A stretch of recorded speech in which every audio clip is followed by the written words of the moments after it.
Greetings, everyone. Here to talk today about how we can get ourselves into a state of purposeful play.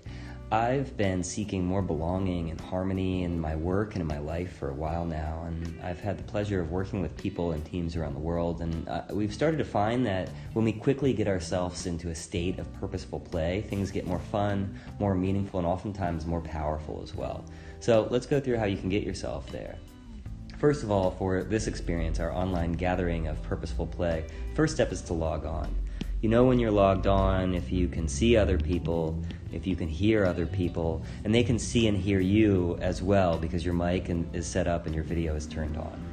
From there, it's important to get into a state of being synced up with other people. Now, you know that you're synced up when you feel safe, right? You feel comfortable, you don't feel confused, and you sort of feel present and able to participate.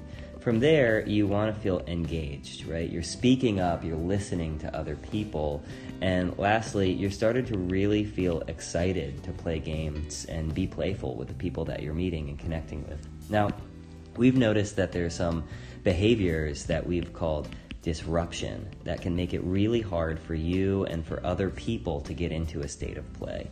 Now, some of these things are subtle and they happen every day, and they're very common in common work and social gatherings.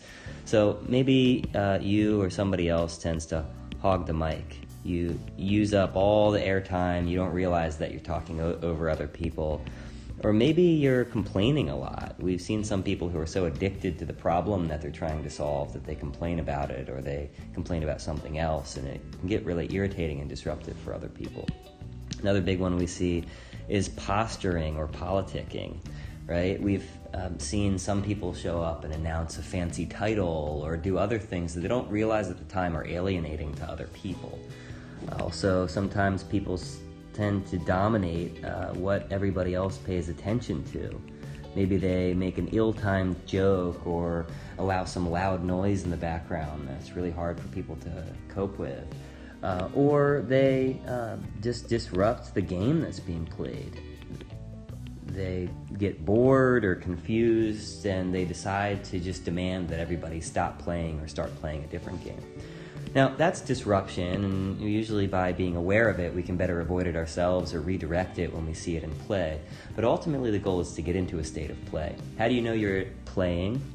Well, you've selected a game. You are playing with other people.